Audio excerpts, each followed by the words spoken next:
Hello everyone, Sam here, how are we all doing? Now, in this video, I'm covering a very important topic and something that I struggled with very severely, okay? Now, I often said that I don't deserve compassion because of the theme that I've got, okay?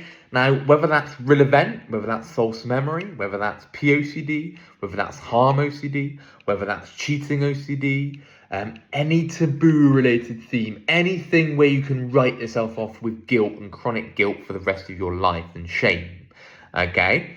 Now, I remember at times I'd wake up in the morning and say, well, I can't give myself compassion for suffering with a mental health disorder because the realness, right?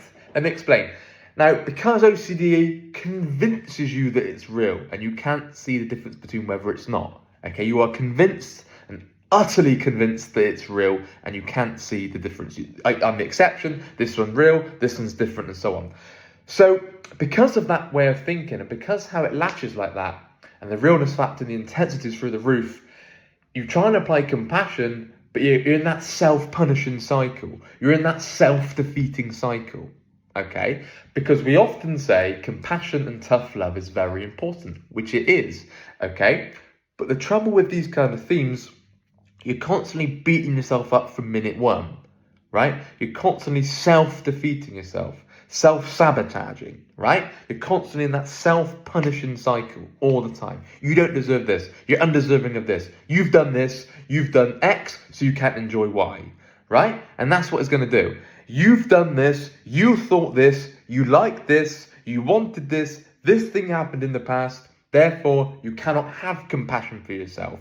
You cannot have acceptance and understanding and respect for yourself. And that's what it's doing. It's looking for that, okay? It's looking for why you do not deserve to get better, why you don't deserve to be happy, why you don't deserve to feel at peace, okay? And this is why breaking down the deservingness concept is very, very important. Okay, because what you start realizing as you keep chipping away at the universal deservingness, how that doesn't exist, you start saying, well, even if I've done this thing in the past, it's only me who is stating that I don't deserve to be happy. It's only me, it's only I who is then stating that I don't deserve to be at peace, that I can't enjoy this. Now, I just did a post, or Rob did a post on his page of me at a sporting event. I was at Silverstone, the British Grand Prix. Now, this was like a couple of weeks ago, and I enjoyed that. I was really invested. It was great. But the post was 5 years ago when I was really stuck with OCD.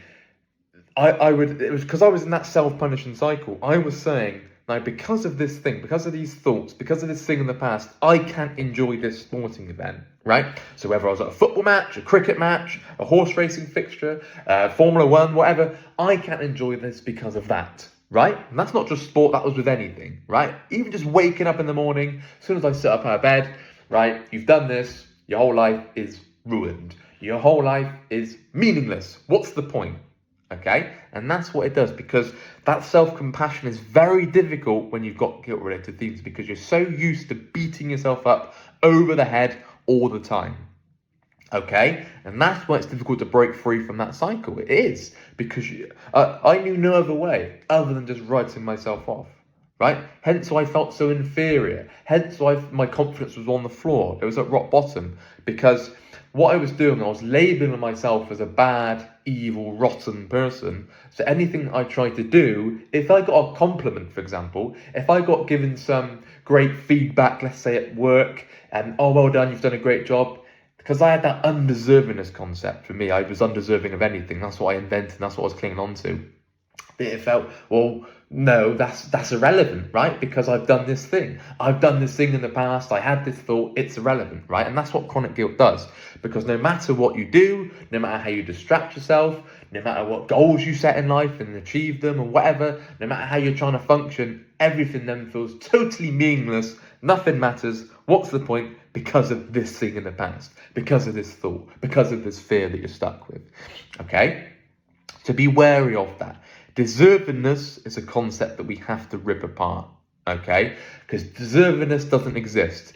Because when we apply deservingness, we're actually implying that there is some kind of universal deservingness rulebook stating that because of this, then you automatically get that. That's not true. Okay, let's say, for example, you're working your ass off at work. You're putting in all the hours, you're working on all the hours under the sun. You don't then deserve a pay rise. You don't then deserve a promotion. Yes, you could say, well, it's likely that I get a promotion. It's likely that I'm successful, but then you don't deserve that. You're not entitled to that. There's no guarantee. There's no promise. Okay? Because if deservingness existed, then kids wouldn't die of cancer, for example. Natural disasters wouldn't happen, right? You wouldn't see places in war zones. There wouldn't be poverty. There wouldn't be homelessness, right? We'd be living in a fairy tale world, everything going to plan. That's not the case, because reality of life is very difficult and it's very brutal and very harsh, okay? Some of the conditions that people have to live under, okay? So you have to rip apart this entitlement as well, that you're entitled to this, right? And what I find very difficult in calls, where I find people that struggle the most and people get very stuck, is because it's breaking down the entitlement, right? So I've done this, so I'm owed that. No, right? If someone treats you unfairly, they don't owe you an apology. It would be nice if they did apologize for understandable reasons, but they don't owe you one, right? Because when you say you owe me an apology, you are implying that they have to apologize. They just simply have to, that they must, that is some rule, some universal law that they have to then apologize. Well, that's not true, because they could decide to not apologize, right? No matter how advisable that may be. Okay? So the deservingness, right? You don't deserve anything, right? Because, this guy was such a nice guy. He didn't deserve to die at a young age. Well, of course, no one deserves to die at a young age, but these things happen, right? People don't deserve this. People don't deserve suffering. People don't deserve pain. People don't deserve injustice. People don't deserve poverty. People don't deserve some serious injury or some serious damage to their brain or their limbs or whatever, okay? So once you really get under this deservingness aspect, then the cogs start turning with compassion for yourself, compassion for others, acceptance for others, and ultimately for yourself, okay? Because that's what's so important, especially with the guilt-related themes. Now, I can totally relate to this. I've been in your shoes. If you're stuck with, let's say, real event, false memory, harm OCD, POCD, all those themes that can just, you're so fused in that guilt cycle, you're so fixated on how you feel, everything you do, it doesn't matter, because you're in that self-punishment all the time, right?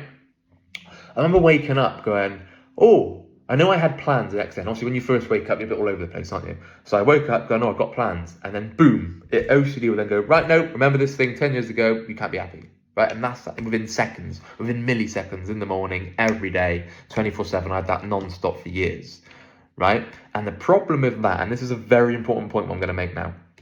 The problem with that leads to self-neglect. That leads to lack of taking care of yourself, right? It doesn't exist, because this is why you then indulge in unhealthy behaviors. Maybe overeating, maybe not exercising, maybe smoking, maybe drinking excessively, maybe gambling excessively, not giving a shit if you lose money, right? Not giving a shit about your weight for health benefits, not giving a shit about your looks, maybe your appearance, how you come across, what you wear, right?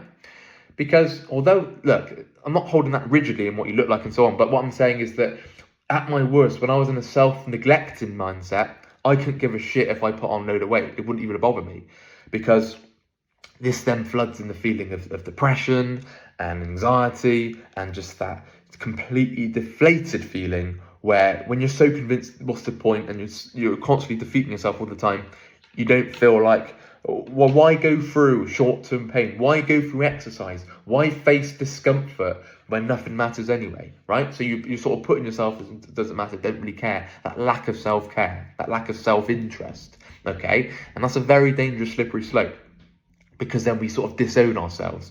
We then just abandon ourselves because of this thing in the past. Because of this thing, I deserve to be punished. I don't deserve to be happy. I can't be happy. I can't enjoy life again. I can never be at peace. I can never be let off the hook. So that then leads to self-defeating behaviors, right? Okay. Now, also with this, I was the first one to put myself down, right? I was the first one to become my own enemy, right? So even if, let's say I was at work and someone's giving me a compliment, I go, no, I only did this because they said that. I only did this because it was luck, right? I was always downing myself because I was so used to being that self-sabotaging cycle, that self-defeating, self-punishing cycle, that whatever I did, I didn't deserve good. I didn't deserve any happiness. I didn't deserve any liking, any respect, any comfort. I didn't deserve that, okay? Now, if you don't suffer with these themes, it's quite difficult. You're thinking, well, why wouldn't you show yourself some compassion? But it's difficult because you're constantly used to beating yourself up all the time. Boom, boom, boom. You done this, you done this, you had this thought, you done this, you done this, you done this, you done this. And that's how chronic guilt and chronic shame works. Okay? Because you feel completely weighed down by chronic guilt. You feel that there's a boulder on your back weighing you down like a burden. Everywhere you go, you're weighted down by this chronic guilt. And that's why it feels like a rock on your back. Okay? So as we start breaking this down with the deservingness concept, how that doesn't exist, the entitlement concept, that seeing how we're self-downing, how we're downing life as well, how we're using kind of black and white rigid thinking of ourselves, and ultimately the biggest one, how we're only accepting ourselves conditionally, okay? Because what we're saying there, that I can't accept myself if I've done this, right? And because OCD is constantly lacking to that thing that you can't accept, boom, boom, boom, boom, boom, it's then gone, right, because you've done this thing, because you had this thought, you deserve to be punished, and therefore you partake in those self-indulgent behaviours, or sorry, self-defeating behaviours, indulging in unhealthy addictions and so on, okay? So that's how the cycle works. So we've got to try and look to break free from that, because that isn't healthy at all. It doesn't bring any effective results. It doesn't bring any efficiency. It doesn't bring any productivity, right? If you're constantly beating yourself up over the head 24/7, it doesn't bring any result, okay? If anything, you just stay stuck in that self-neglecting cycle, okay? So we've got to look to break free from that, because that isn't healthy at all. If you are struggling with that, please email phil@ocdrecovery.com. I'm Sam, you've got the coaches Rob, you've got Nick, Momin and Gemma, and we can all help. You can get in touch and we can book you in as soon as possible. Anyway, hope you enjoyed this video. If you have, please leave a like and we'll speak again. Bye-bye.